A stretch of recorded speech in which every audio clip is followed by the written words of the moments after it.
네, 여름이 참 길죠? 이번 한 주간도 무더위 속에서 열심히 고군분투하시느라 고생 많으셨습니다. 올 여름 들어서 저희가 주일마다 묵상해 하고 있는 이 성서 일과 본문이요, 우리에게 계속 한 가지 주제에 대해서 이야기하고 있습니다. 여러분 아마 눈치채셨을지도 모르겠는데, 최근에는 몇 주간 생명의 떡, 우리의 밥으로 오신 예수 그리스도에 대해서 이렇게 묵상하고 있습니다.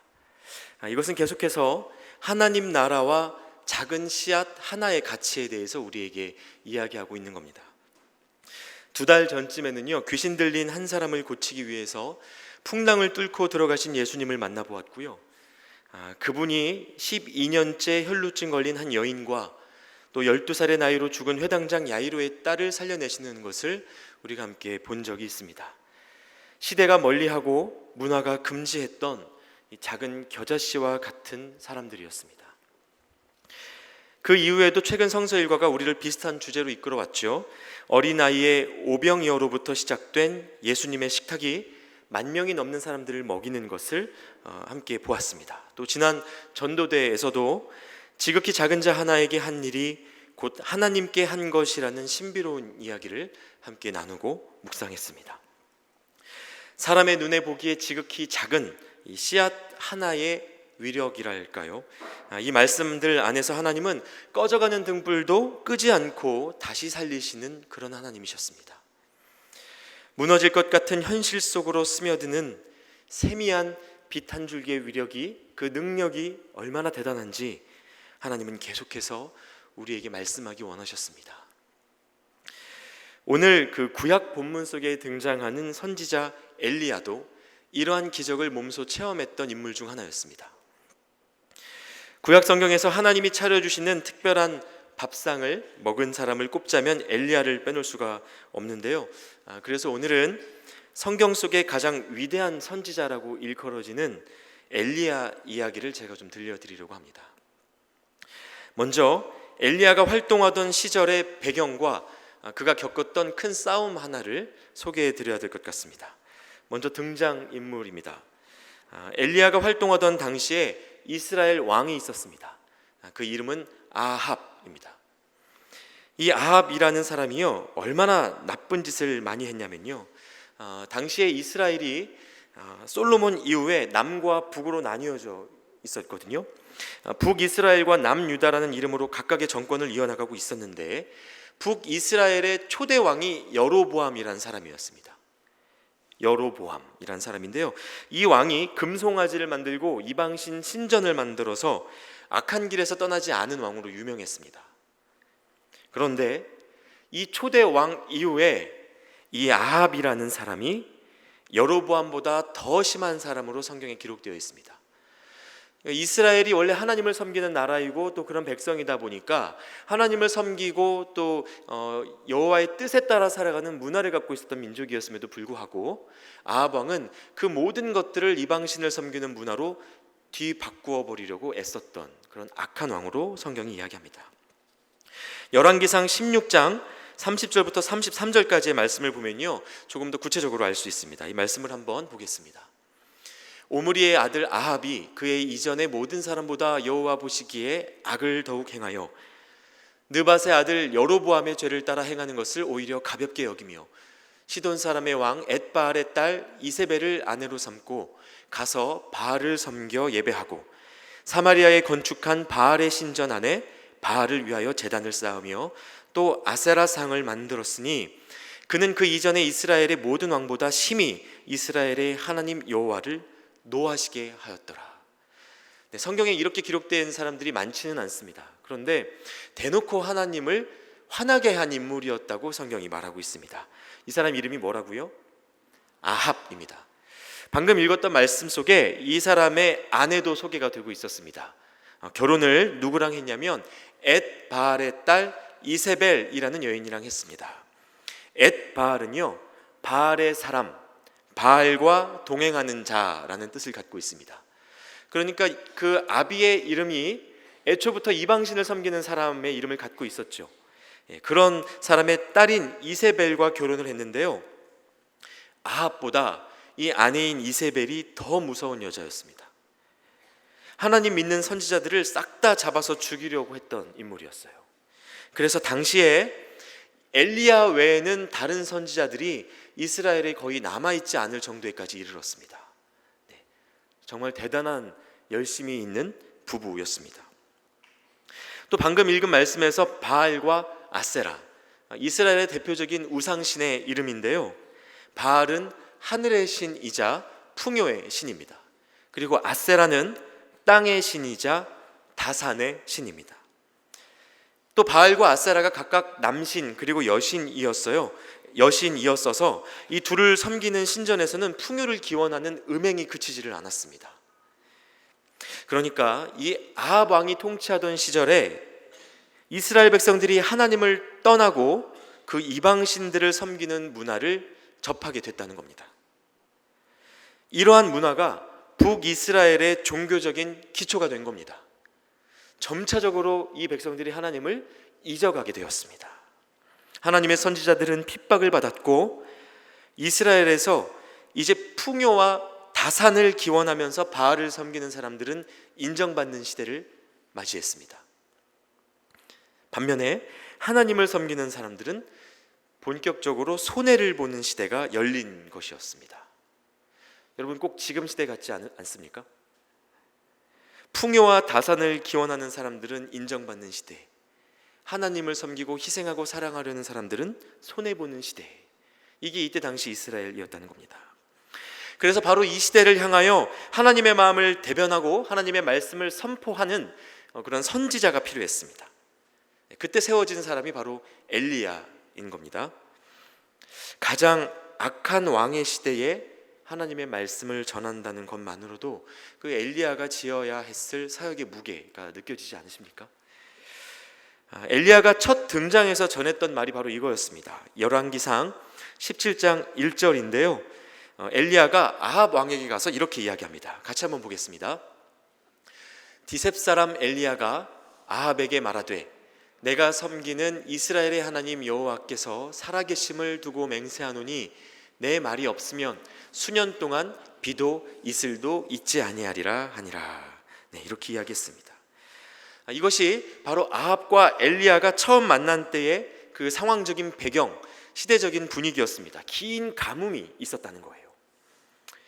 아합을 중심으로 이스라엘 백성들이 하나님을 떠나서 이방신을 섬기기 시작하자 하나님이 이 땅에 비를 내리시지 않게 된 겁니다. 그런데 이 가뭄이요, 무려 3년 6개월이 지나도 계속되고 있었습니다. 그때쯤 되었을 때 큰일이 하나 터졌습니다. 오늘 본문의 앞장인 열왕기상 18장에 이 사건이 상세하게 기록되어 있는데요, 어느 날 이 엘리야를 하나님께서 다시 부르신 겁니다. 3년 6개월 동안 이 물도 없이 이슬도 없이 비도 없이 고생 많았다. 이제는 내가 이스라엘에 비를 좀 내리려고 하는데 그 전에 네가 아합한테 가서 다시 좀 전해야 될 말이 있을 것 같다. 부르신 겁니다. 그래서 엘리야가요, 비를 내려주시겠다는 하나님의 약속을 붙잡고 제 발로 아합 왕을 다시 찾아갑니다. 그리고 한 가지 제안을 했습니다. 열왕기상 18장 19절 그리고 21절 말씀을 보겠습니다. 이 말씀은 같이 한번 읽어보겠습니다. 아합에게 하는 엘리야의 말입니다. 그런즉 사람을 보내 온 이스라엘과 이세벨의 상에서 먹는 바알의 선지자 450명과 아세라의 선지자 400명을 갈멜산으로 모아 내게로 나오게 하소서. 네, 바알을 섬기고 아세라를 섬기는 이방신 선지자 다 나와라 한 겁니다. 850명 다 나오라고 불러 모은 겁니다. 그리고 이스라엘 백성들에게 이렇게 말을 이어갑니다. 21절입니다. 엘리야가 모든 백성에게 가까이 나아가 이르되 너희가 어느 때까지 둘 사이에서 머뭇머뭇하려느냐. 여호와가 만일 하나님이면 그를 따르고 바알이 만일 하나님이면 그를 따를지니라 하니 백성이 말 한마디도 대답하지 아니하는지라. 네. 바알과 아세라를 섬기는 그 선지자 850명을 다 불러 모아놓고요, 그 전에 이스라엘 백성들에게 물은 겁니다. 여러분은 하나님 편입니까? 바알 편입니까? 하나님 믿으려면 제대로 믿고 바알을 믿으려면 제대로 하나님께로부터 돌아서라, 이렇게 이야기한 겁니다. 아마도 이 당시 이스라엘 백성들의 삶이 그랬던 것 같습니다. 하나님을 섬겨왔던 전통과 또 바알과 아세라를 섬기는 전통이 뒤섞여서 그들이 추구하는 것이 하나님인지 아니면 풍요인지, 그들이 따르는 것이 믿음인지 아니면 돈인지 파악이 안 되는 시대에 하나님을 안 믿는 사람들과 하나님을 믿는 사람들이 이 돈과 권력과 세상의 문화 앞에서 구분이 안 되는 시대가 아마 이 시대였던 것 같습니다. 최근에도 그런 일이 있었죠. 이 이야기를 제가 오늘 할까 말까 고민을 많이 했는데요. 지난 8월 7일에 총회 재판국에서 있었던 투표를 통해서 8대 7로 명성교회 세습이 합법이라고 인정되는 일이 있었습니다. 대형교회를 자식에게 물려주고는 교단의 온 교회가 흔들리고 목회자들이 일어나고 성도들이 떠나도 자기들은 끝까지 옳다고 주장합니다.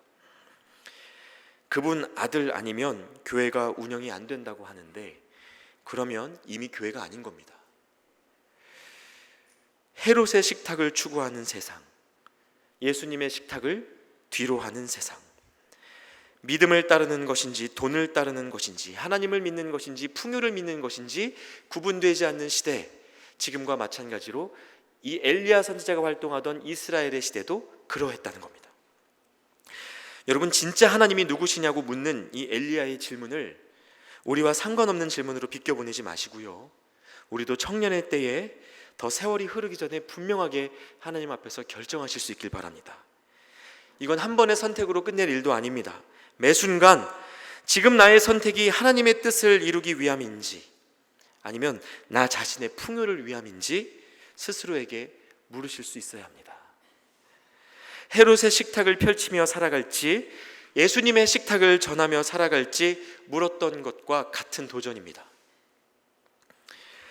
자, 어쨌든 이제 바알과 아세라를 섬기는 선지자들을 엘리야 선지자가 갈멜산이라는 곳으로 다 불러 모은 다음에 이렇게 이야기합니다. 한 가지 제안을 했습니다. 송아지 둘을 데리고 와서 각자의 제단 위에 올려놓자. 그리고 불을 붙이지는 말자, 이렇게 제안합니다. 그리고 나는 여호와의 이름을 부를 테니 너희들은 너희들의 신 바알과 아세라의 이름을 열심히 한번 불러봐라, 이렇게 제안합니다. 그때 불로 응답하는 신, 그가 참 하나님이다. 콜? 이렇게 물어보는 겁니다. 850명이요 바알과 아세라를 섬기는 이 선지자들이 겁나는 게 없었습니다. 그래, 하자, 해보자. 우리는 850명이고 너는 마지막 하나 남은 하나님의 선지자인데 네가 기도한다고 하늘에서 불이 내리겠냐? 우리가 850명인데 열심히 기도하면 그래도 너보다는 빨리 하늘에서 불 내릴 수 있을 것 같다. 세기의 내기가 펼쳐졌습니다. 누가 진짜 하나님인지 붙은 겁니다. 결과가 어떻게 되었을까요? 아마 이 이야기는 여러분이 이전에 그 다른 설교를 통해서도 들은 적이 있으실지 모르겠는데요. 바알의 선지자들이 아침부터 정오까지 계속 부르짖고 기도를 했습니다. 그런데 무슨 일이 일어났습니까? 아무 일도 일어나지 않았습니다. 낮 12시까지도 별일이 없으니까 엘리야가요 무슨 마음인지 놀리기 시작했습니다. 좀 큰 소리로 불러봐라. 너희들 신이 묵상 중인지 잠깐 집을 나갔는지 아니면 잠들어서 깨워야 되는 건지 모르겠다. 좀 크게 좀 불러봐라. 좀 깨워라. 야, 잠들었나 보다. 이러고 엘리야가 850명을 놀리고 있었습니다. 이러다 보니 그 선지자들이 마음이 급해졌죠. 850명 선지자들이 마음이 급해지는 겁니다. 그래서 이때부터는 분위기가 심각해졌습니다. 이 바알과 아세라의 선지자들이요 칼과 창으로 스스로를 자해해가면서 피를 흘려가면서 기도하기 시작했습니다. 바알 신이시여, 아세라 신이시여, 이래도 불을 안 내리실 겁니까? 막 기도하고 외친 겁니다. 이 자기 몸을 상하게 해서 피를 내는 것은 이방신을 예배하는 일종의 제의입니다. 그래서 지금도 이방신을 섬기는 문화 안에 이런 문화가 여전히 존재하는 종교들이 있습니다. 자, 그러나 저녁이 되어도 아무런 반응이 없었습니다. 자, 이제 엘리야의 차례가 왔습니다. 그리고 그는 이렇게 기도합니다. 열왕기상 18장 37절 말씀입니다. 이 말씀도 같이 한번 읽겠습니다. 여호와여, 내게 응답하옵소서. 내게 응답하옵소서. 이 백성에게 주 여호와는 하나님이신 것과 주는 그들의 마음을 되돌이키심을 알게 하옵소서 하매. 네, 이렇게 합니다. 이렇게 기도합니다. 여호와는 하나님이신 것을 그들이 좀 알게 해달라고 기도하는 거예요. 엘리야가 이렇게 기도하자 여호와의 불이 하늘로부터 내려왔습니다. 번제물과 제단의 나무 그리고 그 주변에 돌과 흙을 태우고 도랑의 물까지 다 훑고 지나가는 일이 있었습니다. 모든 백성들이 이 모습을 보고요, 여호와 그가 하나님이시다, 여호와 그가 하나님이시다, 이렇게 엎드려서 두려움 가운데 말하기 시작했습니다. 하나님이 이겼죠. 엘리야가 이겼습니다. 이 일 때문에 도망치고 있던 바알과 아세라 선지자 850명을 엘리야가 다 잡아서 처단하게 됐습니다. 그리고 3년 6개월간 이슬 한 방울도 내리지 않던 그 땅에 큰 비가 쏟아지기 시작했습니다. 정말 전설 같은 이야기죠. 여러분, 이것이 열왕기상 17장부터 18장에 기록된 것으로서 오늘 성서일과 구약 말씀의 배경이 되는 이야기입니다. 이 이야기는 아마 이전에 다른 설교를 통해서도 충분히 들어본 적이 있으실 것 같아요. 혹 여러분들 중에는 아무리 그래도 그렇지 이방신을 섬기는 선지자 850명을 어떻게 한꺼번에 죽이실 수 있느냐, 이런 생각이 드시는 분들도 계실지 모르겠는데요, 이 말씀이 지금 우리에게 전하고자 하는 것이 무엇인지 그 핵심을 좀 보실 수 있으면 좋겠습니다. 이 말씀은 하나님을 믿는 사람이 단 한 사람 남아있을지라도 다른 신을 섬기는 수백 명의 사람들보다 더 큰 영향력을 발휘할 수 있다는 것을 보여줍니다. 하나님이 함께 하시지 않으면 850명이건 1000명이건 10,000명이건 아무것도 아닐 수 있다는 것을, 그러나 하나님만 함께 하시면 마지막 남은 단 한 사람을 통해서도 하나님의 일이 시작될 수 있다는 것을 우리에게 보여주는 겁니다. 최근에 반복해서 보았던 여러 가지 말씀들처럼 겨자씨 하나, 작은 씨앗 하나가 얼마나 큰 능력이 될 수 있는지를 반복해서 우리에게 보여주고 있는 겁니다. 사실 이 갈멜산에서의 승리 이후에 다시 비를 내려주시겠다는 하나님의 약속이 있었지만 엘리야의 눈에 당장 보이는 것은 저 멀리 바다 위에 보이는 손바닥만한 구름 하나였다고 성경이 기록하고 있습니다. 비를 내려주시겠다고 말씀은 하셨는데요, 이 갈멜산 전투의 승리 이후에도 보이는 것은 구름 한 조각밖에 없었다는 거예요. 누가 봐도 맑은 하늘에 구름 한 점, 진짜 딱 한 점 있는데 엘리야는 이것이 하나님의 비구름이 시작되는 것이라는 것을 알아봤다는 겁니다. 하나님의 약속을 품고 사는 사람이 가진 믿음의 눈입니다. 자, 그런데 엘리야의 이야기가 여기서 끝나지 않습니다. 열왕기상 17장 그리고 18장의 본문으로 자주 들어왔던 그 과거의 설교들은 대부분 이렇게 승리의 영광 안에서 막을 내렸습니다. 메시지의 핵심은 한결같았습니다. 엘리야가 혼자서 우상신 섬기는 선지자 850명을 이겼대. 역시 하나님을 믿으면 다 이길 수 있어. 내게 능력 주시는 자 안에서 모든 것을 할 수 있어. 아멘. 이렇게 설교가 끝난 적이 많았죠. 그런데 이 말씀이 그런 뜻이 아니라고는 제가 지난주에도 말씀드렸습니다. 내게 능력 주시는 자 안에서 모든 것을 할 수 있다라는 말씀은 모든 상황을 감당할 수 있다는 뜻이라고 제가 이야기 드렸던 적이 있음을 기억하시리라 생각합니다. 자, 그래서 엘리야의 인생에서는요, 오늘 우리에게 주어진 구약의 말씀, 이 열왕기상 19장의 말씀이 더 중요합니다. 승리를 만끽하며 끝낼 수 있었던 엘리야의 이야기가 이제 완전히 상반된 분위기의 이야기로 흘러갑니다. 콘서트가 화려하게 끝난 뒤에 무대 뒤편 같고요, 은혜 충만했던 주일 예배가 끝나고 난 그 다음날 월요일 아침 같습니다. 분위기가 완전히 뒤바뀌어 버리는 겁니다. 무슨 일이 있었던 걸까요?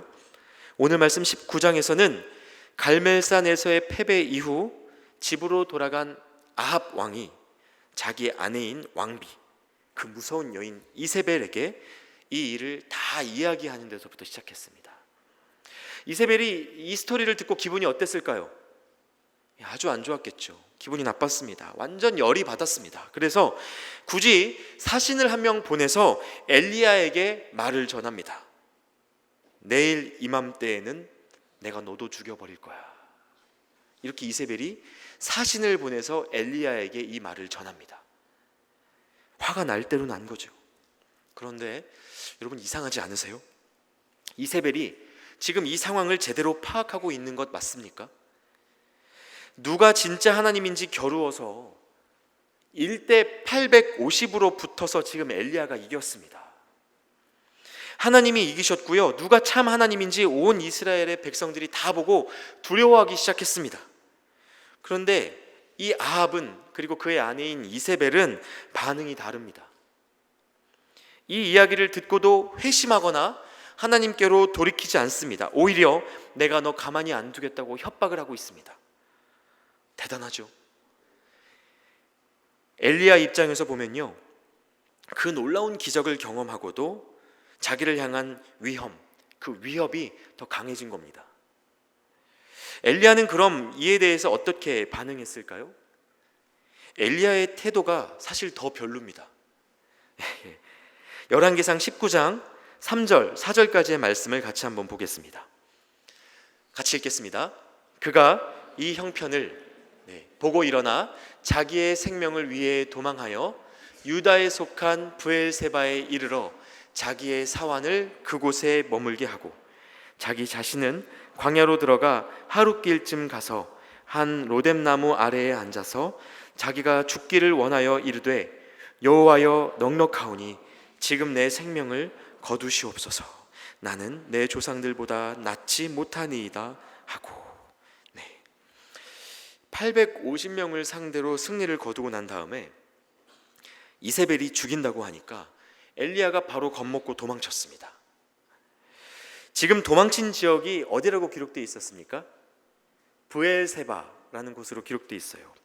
이건요, 지금 분단된 이스라엘의 두 나라, 그러니까 북이스라엘과 남유다가 있다고 말씀드렸죠.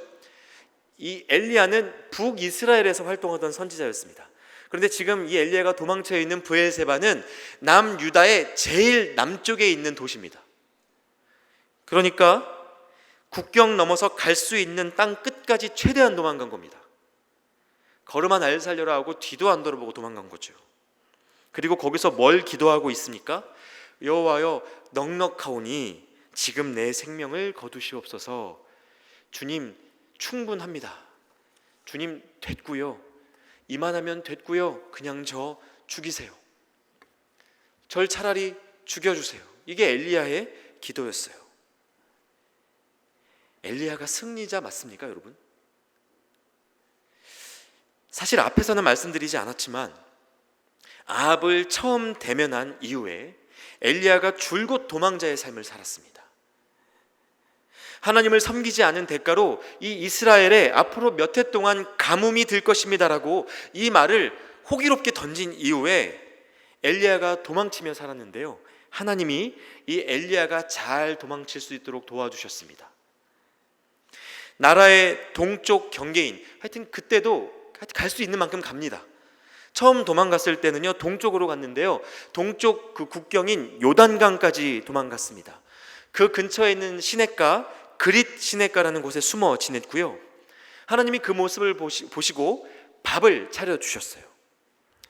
매일 아침 저녁으로 까마귀를 시켜서 떡과 고기를 날라다 주셨습니다. 밥 차려주시는 하나님, 지지난주에 계속 우리가 묵상했던 것처럼 이것도 기적이라면 참 놀라운 기적이죠. 그런데 지금 엘리야의 모습 여러분 보시면 어떠십니까? 제가 여러 가지 표현들을 생각해 봤는데요, 이 표현이 제일 적합한 것 같았어요. 정말 모냥 빠진다. 이게 대선지자, 그 갈멜산에서 850명을 이긴 선지자의 모습 맞나? 여러분, 이것이 유대인들이 지금도 기다리고 있는 선지자 엘리야의 정직한 실체였습니다. 어쩌면 엘리야가 이렇게 말할 수도 있었습니다. 하나님, 저 엘리야예요. 엊그제 바알 선지자 850명 제가 다 이겼어요. 다 처단했는데요, 제가 굳이 도망쳐야 돼요? 차라리 엘리야가 이렇게 말했다면 어땠을까 싶어요. 그런데 상황은 바뀐 것이 하나도 없고요, 더 두려워졌고 차라리 죽기를 간구하는 지경에까지 이르렀던 겁니다. 여러분, 예수님 믿고 사는 삶이, 선지자적 사명을 가지고 이 땅에 정의를 이루어가는 삶이 정말 만만하지 않습니다. 멋지고 화려한 영광의 때가 있을 수 있지만, 하나님의 음성이 들리고 너 예수 잘 믿는다, 멋지다 소리 들을 수 있지만, 세상으로 나가면 바로 새로운 절망을 직면할 수 있는 것이 우리의 삶이라는 겁니다. 그렇지 않습니까? 교회에 와서 말씀 듣고 그래 한 주간 내가 믿음으로 잘 살아보겠다 다짐을 해도요, 일상 속으로 딱 들어가면 마음을 무너뜨리는 일이 수두룩합니다. 그래서 로뎀나무 아래에 뻗어있던 엘리야처럼 하나님 나 힘들어요 이러면서 술집에서 뻗고, 옥상에서 담배 태우면서 한숨 한번 쉬고, 누군가는 자기 방 침대 밑으로 들어가서 안 나오고, 누군가는 교회 기도실에 뻗어서 주여 주여 하고 있고, 뻗은 채로 차라리 죽는 게 낫겠다 하는 이런 때, 우리가 절망을 쏟아내는 각자의 로뎀나무가 다 있다는 거죠. 여기에서 한 걸음을 더 걷는 건 정말 쉽지 않은 것이 우리 인생입니다. 여러분, 이것이 가르쳐주는 교훈이 무엇일까요? 먼저 영적 승리가 세상에서의 절망적 상황을 면제해주지 않는다는 겁니다. 우리가 영적으로 아무리 영광과 승리를 누려도 세상으로 딱 나가면 우리에게 여전히 절망적인 상황이 기다리고 있을 수 있다는 거예요. 많은 사람들이 여전히 하나님 믿는 삶과 이 세상에서의 성공 사이에 어떤 링크가 있는 것처럼 기대하고 삽니다. 하나님 믿으면 복을 받고 교회 잘 섬기면 남부럽지 않은 인생을 살리라 기도하면서 마치 열왕기상을 18장까지만 읽은 사람처럼 놀라운 승리의 삶을 구해요. 하나님 엘리야처럼 나도 850명의 불신자들 사이에서 승리하게 해주십시오라고 기도하는 거예요. 그런데 19장 읽어보면 그게 끝이 아닌 거요. 복음서를 오병이어의 기적까지만 읽고 수만 명을 먹이는 기적의 삶을 꿈꾸는 겁니다. 그러다 보니 차라리 죽여달라고 기도하는 엘리야의 공포에 대해서는 아는 사람이 별로 없고요, 오병이어의 기적 다음에 친히 제물이 되셔서 살과 피를 내어주셨던 예수님의 탄식, 어찌하여 나를 버리셨나이까 하는 이 기도도 굉장히 영화적인 것으로 이해하게 됩니다. 여러분, 기독교는요, 하나님이신 예수님께서 인간과 똑같은 고통, 아니 우리의 아픔을 한데 모은 듯 더 극심한 고통 가운데 그야말로 몸부림치면서 떠셨다는 사실을 참 진리로 믿습니다. 여러분, 이거 믿으십니까?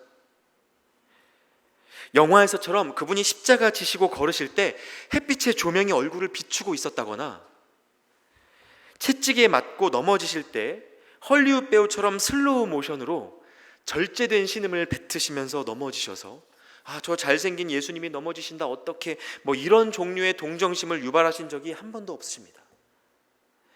예수님의 고난은 쳐다볼 수가 없을 만큼 적나라하고 지저분하고 멋없는 고난 그대로의 고난이었습니다. 예수 잘 믿는 사람들의 그 고난을 우리가 미화해서 오해하시지 않기를 바랍니다. 예수 믿는다고, 영적 승리를 누린다고 그 절망이 우리를 떠나가는 일은 없습니다. 이어서 엘리야의 절망이 보여주는 또 한 가지 교훈이 있습니다. 갈멜산에서 바알 선지자 850명을 이겼던 승리가 엘리야의 특별함에서 나온 것이 아니라는 사실입니다. 엘리야가 특별했기 때문에 이길 수 있었던 것이 아니라는 거예요. 제가 지난 설교에서도 중세 종교개혁의 주요 원인 중에 성만찬의 신비화가 있었다고 말씀드린 적이 있습니다. 기억하세요? 정말 기억 안 나세요? 2주 전인데. 네, 괜찮습니다. 네, 오늘 한 가지 이유를 더 말씀드릴 텐데요, 종교개혁의 주요 원인 중에 하나입니다. 사제의 중간 존재설이라는 것이 있습니다. 사제가, 그러니까 저와 같은 목회자들이 평신도들과 하나님 사이에 중간적 존재라는 이해가 있었다는 겁니다. 이런 이해 때문에 종교개혁이 더 빠르게 일어나게 됐다는 거죠. 여러분, 어떻게 생각하십니까? 목회자들은 여러분들과 달리 영적으로 특별합니까? 네, 아닌데요. 고개를 너무 또 이렇게 예, 아닌 거 맞습니다. 예, 특별하지 않습니다. 물론 신학적으로 더 균형 잡힌 이해를 갖고 있을 가능성은 높죠. 목회의 길로 들어서서 하나님의 뜻을 구하며 살아오는 동안 누려왔던 하나님과의 친밀함이 조금 더 많을 수는 있습니다. 그런데 이건 목회자들이 존재적으로 특별한 건 절대 아니죠. 어떤 평신도라도 마찬가지의 신학적 이해를 가지고 하나님과의 친밀한 교제 속에서 살아갈 수 있습니다. 예배를 마칠 때 제가 늘 축도하면서 이렇게 손을 들지 않습니까? 어떤 분들은 저를 축도하는 목사라고 부르시는 분들도 계시더라고요. 축도하면서 손을 제가 이렇게 드는데요, 제가 손에서 뭐 쏘는 거 없습니다. 이게 무슨 제 손에서 무슨 기운이 나간다거나 성령님을 제가 쏜다거나 그런 것 없습니다. 사실 정직하게 말씀드리면 이 자세 교정이 시급합니다. 왜냐하면 여기까지 손을 올리는 이유는 신학적 이유라기보다는 목회적, 문화적인 이유가 있거든요. 축도는 원래 성도들을 품에 안는 자세로, 여러분에게 하나님의 축복이 함께하기를 선언하는 행위입니다. 그래서 바른 자세는 손이 적어도 여기까지, 어깨 아래까지 내려와야 바른 자세라고 할 수 있어요. 그런데 문화적으로 이게 점점 좀 높아져서요, 저 혼자 내리기 곤란한 시대가 됐습니다. 오해하시지 않았으면 좋겠습니다. 그래서 말씀으로 다시 돌아가자면, 갈멜산에서 겪은 승리의 상황이 특별한 것도 아니고요, 엘리야라는 사람이 특별한 것도 아니었습니다. 처음부터 모든 능력과 모든 특별함은 하나님 한 분께 있었습니다. 오늘 말씀에서 엘리야의 절망이 어디에서부터 시작됐습니까? 아까 보았던 열왕기상 19장 3절부터 4절까지의 말씀을 다시 볼 텐데요, 3절의 시작 부분과 4절의 끝 부분을 주목해서 보시기 바랍니다. 다시 한번 말씀 보겠습니다. 그가 이 형편을 보고 일어나 자기의 생명을 위해 도망하여. 계속해서 읽겠습니다. 4절입니다. 여호와여, 넉넉하오니 지금 내 생명을 거두시옵소서. 나는 내 조상들보다 낫지 못하니이다 하고. 엘리야의 절망은 그를 위협하는 상황에 주목할 때, 그리고 자기 자신에게 집중할 때 시작되었습니다. 지금 나를 위협하는 이 상황이 얼마나 심각한 상황인가, 지금 이 상황에서 내가 얼마나 초라한가, 내가 할 수 있는 일이 얼마나 없는가, 이것을 보다 보니 엘리야의 마음 안에 절망이 점점 깊어졌다는 겁니다. 그러나 오늘 말씀은 우리가 그렇게 쓰러진 자리 위에 하나님이 차리신 작은 식탁, 숯불에 구운 떡과 물 한 병이 놓여 있었음을 보여주고 있습니다. 자기 백성들에게 식탁을 차려주시고 먹이시는 그 하나님께서 그 자리까지 동행하고 계셨다는 것을 말해주고 있는 겁니다. 마음에 절망과 두려움이 가득하여 어딘지도 모르는 채로 도망 나온 그 현장 속에도 하나님이 엘리야와 함께 머물고 계셨다는 것을 이 말씀이 보여줍니다. 여러분, 만일 우리가 로뎀나무 아래에 쓰러진 엘리야처럼 한 걸음을 걸을 힘도 없고 무언가 먹고 마시고픈 기력조차 낼 수 없는 때가 온다면 상황이나 또 자기 자신을 살피는 것을 멈추고 그 자리에서부터 하나님을 찾아보시기 바랍니다. 로뎀나무 그늘 아래는 성공의 자리, 풍요의 자리, 부요와 출세의 자리와는 거리가 먼 곳입니다. 실패의 자리이고 거절과 슬픔의 자리이고 외로움과 부끄러움의 자리입니다.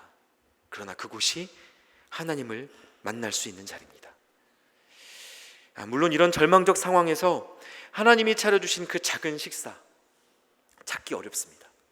그리고 찾았다고 해서 그 답답한 마음 중에 잘 먹기도 어렵습니다. 숯불에 구운 빵과 물 한 병 먹는다고 바로 힘이 나겠습니까? 현실은 그렇게 동화 같지 않죠. 그래서 6절 말씀에 보면요, 엘리야도 먹다 말고 또 쓰러집니다. 하나님이 차려주신 식탁을 발견하고 간신히 한 입을 먹었는데요, 금방 힘이 빠져버려서는 나는 못 가겠다, 나는 못 먹겠다, 또 신음하기 시작합니다. 그러자 하나님이 한 번 더 이렇게 말씀하십니다. 열왕기상 19장 7절입니다. 여호와의 천사가 또다시 와서 어루만지며 이르되 일어나 먹으라, 네가 갈 길을 다 가지 못할까 하노라 하는지라. 먹어라, 먹어야 산다, 이렇게 거듭 먹이시고 일으키시기를 멈추지 않으시는 하나님의 마음이 느껴지는 대목입니다. 우리가 절망 중에 있을 때에도, 두려움 중에 있을 때에도, 지쳐서 일어나 먹을 힘이 없을 그때에도 하나님은 우리 곁에 함께 하십니다. 그런데 여기서 한 가지 질문을 더 하게 됩니다. 혹시 여러분 중에 이런 질문을 갖고 계신 분이 계실지 모르겠는데요, 저는 말씀을 읽다가 이런 생각을 하게 됐습니다. 바알의 다른 선지자들처럼 아합과 이세벨을 처단해 버리시고 아예 문제를 해결해 주시면 되지, 왜 문제는 그냥 두시고 먹어라 기운내라 하시나? 병 주고 약 주고 하나님 친데레이신가? 이런 생각을 하게 되는 겁니다. 엘리야가 잘 도망칠 수 있도록 도와주신 것은 감사한 일인데, 안 도와주시는 것보다는 100번 나은데요, 이게 정말 하나님 최선이십니까? 묻게 된다는 거죠. 분위기를 가만히 보면 하나님도 같이 도망 다니고 계시는 것 같은데 이렇게 이해하는 게 맞습니까? 이런 질문이 제 안에 들더라고요. 여러분, 이런 질문 들지 않으세요? 갑자기 지금 제 말을 듣고 그런 생각이 드셨을지도 모르겠는데요, 여러분, 이 질문이요, 말씀을 묵상하다 보면 예수님이 하나님이신데 왜 십자가에서 죽으시냐라는 질문과 같은 질문인 것 아십니까? 하나님께서 이렇게 인간의 절망을 다루시는 데 이유가 있습니다. 사람이 겪는 두려움의 근원을 당장 다 뿌리 뽑아서 없애버리실 수도 있습니다. 그런데 그러자면 우리의 자유의지까지도 완전히 빼앗으셔야 합니다. 예를 들어 볼까요? 여러분 한번 생각해 보세요. 저에게 지금 손이 있습니다. 제가 이 손으로 선을 베풀 것인지 아니면 다른 사람 것을 빼앗을 것인지 결정할 수 있는 자유의지가 저에게 있습니다. 그렇죠? 그래서 이 때문에 제 옆에 있는 사람은 언제든지 저로부터 무언가 빼앗길 수 있다는 가능성을 안고 살아가는 겁니다. 이 두려움으로부터 완전히 이 사람이 자유로울 수가 없죠. 그 두려움에서 완전히 벗어나려면 제가 제 손을 마음대로 쓸 수 없어야 되는 겁니다. 제가 지금도 자유의지에 따라 제가 지금 설교하고 있습니다. 제가 말하고 싶은 순서에 따라 하고 싶은 이야기들을 하고 있지 않습니까? 그러니까 여러분은 이상한 말을 들을 위협 속에 지금 계시는 겁니다. 제가 이상한 말을 하면 여러분들에게 그것이 위험이 되는 거죠. 그로부터 완전히 자유로우면 어떻게 되어야 합니까? 하나님이 제 입을 막으셔야 됩니다. 그러면 제 입을 막으시고 제 손을 막으시면 하나님은 저를 통해 아무 일도 하실 수 없게 됩니다. 자유의지 빼앗기면 저는 하나님을 자발적으로 사랑할 수 없습니다. 진짜 예배는 존재할 수 없게 되고요, 하나님이 사람을 지으신 목적도 다 사라집니다. 그러면 하나님이 하실 수 있는 최선이 무엇이겠습니까? 절망에 빠진 사람을 돌보시고 그 곁에서 떠나지 않으시며 함께 고통하시는 게 최선입니다. 절망을 통하여 그 사람이 하나님께 더 가까이 나아갈 수 있는 길을 만드셔서 영원한 하나님의 나라를 바라볼 수 있도록 하는 것, 이것이 하나님의 최선입니다. 이것이 예수님이 십자가를 지신 이유였습니다. 적어도 주님 다시 오시고 완전한 하나님의 나라가 펼쳐지기 전까지는 여전히 이것이 최선입니다. 그래서 말씀하시는 겁니다. 지금의 절망은 잠깐이다. 인간의 일생은 1000년이 하루같이 흐른다. 너의 아픔은 곧 끝난다. 내가 결코 너를 떠나지 않을 것이다. 여러분, 상황을 보고 나를 보면 아무 답이 없는 그 순간에 절망 중에 있는 우리를 떠나지 않으시고 돌보시는 하나님을 잠잠히 불러보시기 바랍니다. 하나님은 절대로 여러분을 떠나실 수 없습니다. 절대로 여러분을 내버려 두실 수도 없습니다. 보이지 않고 느껴지지 않아도 하나님은 늘 우리 곁에 계십니다. 마지막으로 이 절망 속에 빠진 엘리야에 대비될 만한 신약의 인물 한 사람의 이야기를 더 들려드리려고 합니다. 어쩌면 엘리야보다 여러분에게 더 익숙할 만한 사람인데요, 바로 베드로입니다. 어부였던 베드로, 그 사람 3년간 예수님 따라다니면서 믿기 어려운 기적에 늘 동참했습니다. 다른 제자들은 떼놓더라도 예수님이 꼭 챙겨서 데리고 다니던 인물이 베드로였습니다. 귀신 들린 이를 고치고 혈루증 앓던 여인과 야이로의 딸을 살리실 때도, 그리고 물고기 2마리와 빵 5조각으로 10,000명을 먹이실 때도 생명의 빵으로 오신 주께서 자기 자신을 내어주신 그 성만찬의 자리에서도 베드로는 늘 함께였습니다. 그러나 예수님이 이 영광의 자리를 지나서 체포되시고 매맞으시고 십자가를 오르시는 과정을 눈으로 봤을 때 베드로는 이세벨 앞에 떨던 엘리야처럼 공포에 떨었습니다. 멀찌감치 뒤따라가는 동안 심장이 쿵쾅거리는 만큼 제자로서의 정체성도 함께 흔들렸을 겁니다. 그리고 결국 자기를 알아본 한 여종의 말에 반박하다가 예수님을 저주했고 부인하기도 했습니다. 차라리 죽고 싶다고 기도했던 엘리야처럼 베드로는 그 자리에서 제자로서의 죽음을 경험한 겁니다. 그래서 엘리야가 광야의 로뎀나무로 달려가 숨었던 것처럼 베드로는 업으로 살아가던 자신의 과거로 돌아가 숨었습니다. 이제 그가 제자로서 내렸던 호기로운 결단도 그 모든 승리의 기적도 다 옛날 일이 되어버렸습니다. 돌아가서 아주 오랜만에 배에 올랐지만 어부로서의 감각도 이미 무뎌졌기 때문에 베드로는 더 이상 제자도 아니고 어부도 아닌 그냥 아무것도 아닌 존재로 던져진 겁니다. 누가 봐도 끝이란 단어가 어울리는 상황이었습니다. 그런데 그럼에도 불구하고 말씀해 보면 하나님이 그의 인생을 끝내지 않으셨습니다. 업으로 돌아간 제자들이 힘없이 그물을 내리는 도중 저쪽 해변가에서 익숙한 목소리가 들렸습니다. 이르시되 그물을 배 오른편에 던지라, 그리하면 잡으리라 하시니 이에 던졌더니 물고기가 많아 그물을 들 수 없더라.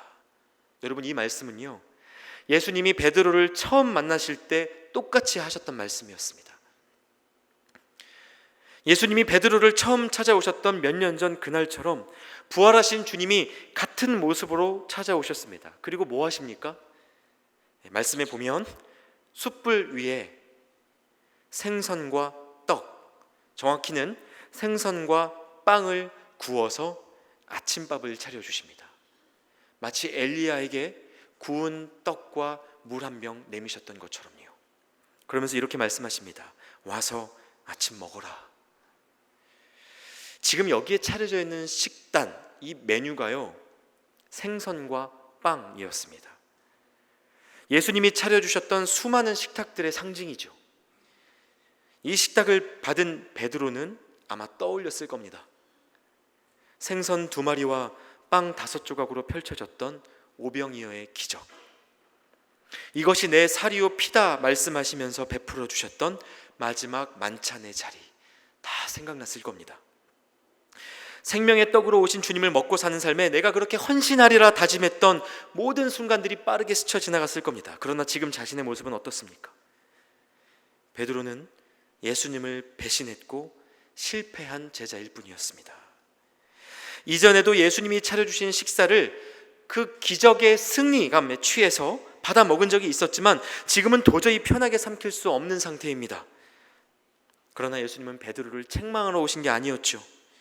그런 베드로여도 함께 있어 주러 오셨습니다. 새 힘 주러 오셨습니다. 그리고 딱 한 가지를 물으셨습니다. 요한의 아들 시몬아, 네가 나를 사랑하느냐? 목소리를 높여가면서 내가 주님을 제일 사랑합니다, 이렇게 나서던 베드로는 이제 없습니다. 잠잠히 기어들어가는 목소리로 주님이 아십니다, 이렇게 대답하는 베드로만 남아 있습니다. 그런데 바로 이 절망의 끝자락에서 내 양을 먹이라는 새 사명으로의 초청이 일어나는 것을 보게 됩니다. 여러분, 앞으로 엘리야와 베드로의 삶을 기억하시기 바랍니다. 갈멜산에서의 승리자 엘리야는 곧 절망에 빠졌지만 도망자 엘리야는 하나님이 차려주신 음식을 먹고 새 힘을 내어 호렙산으로 출발했습니다. 호렙은 예로부터 하나님의 임재가 있는 산이었죠. 호기롭고 요란했던 수제자 베드로는 실패했지만 힘 빠진 어부 베드로는 예수님이 차려주신 아침을 먹고 다시 일어나 맡기신 양을 돌보러 떠났습니다. 화려한 은혜의 때를 지나 절망의 순간을 걷고 계십니까? 요란한 환영과 박수의 때를 지나 소외되고 외로운 시간 속에 머물고 계십니까? 그렇다면 우리를 위해 내어주신 생명의 양식 예수 그리스도를 그 자리에서부터 기억하시기 바랍니다. 신앙의 클라이막스는 우리가 쓰러진 그 자리에서부터 새롭게 시작됩니다. 이제 이 말씀을 기억하면서 함께 찬양하고 또 기도하는 시간 갖도록 하겠습니다. 이 시간 찬양하실 때 주 은혜임을이란 찬양을 같이 고백하게 될 텐데요, 가사가 이렇습니다. 세상 소망이 다 사라져가도 주의 사랑은 끝이 없으니 살아가는 이 모든 순간이 주 은혜임을 나는 믿네. 이 찬양의 가사를 기억하시면서 생각하시면서 같이 한번 찬양하겠습니다.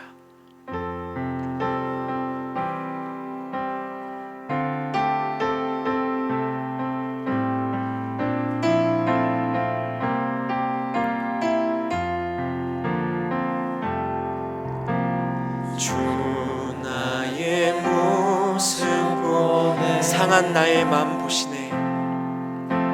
상한 나의 맘 보시네. 주 나의 눈물 안에 홀로 울던 맘 아시네. 주 사랑 내게 있네. 주 사랑 내게 있네. 그 사랑이 날 채우네.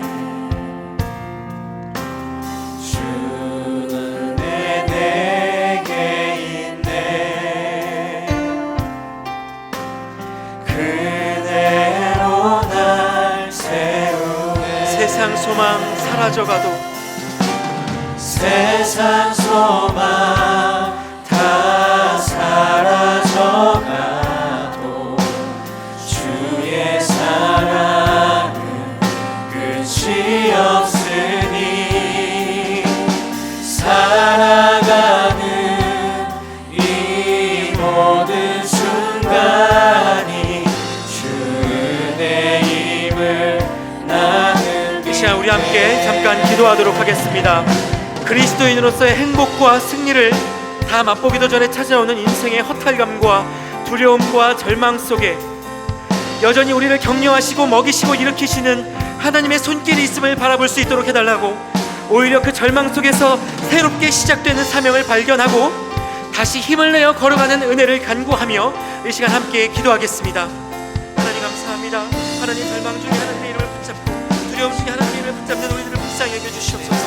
하나님 자신의 승리 속에 하나님 이제는 주님의 지가 되어 하나님을 마주하라고 살아가는 우리들의 인생 속에 하나님 이제는 주님의 마음을 두려움을 어찌하시 못해 하나님 자신의 불쌍히 여겨주시옵소서. 아버지 하나님 이제 마음을 보시옵소서. 하나님 그가 하나님의 마음을 주하며 아버지 하나님 그가 하나님의 마음을 가지고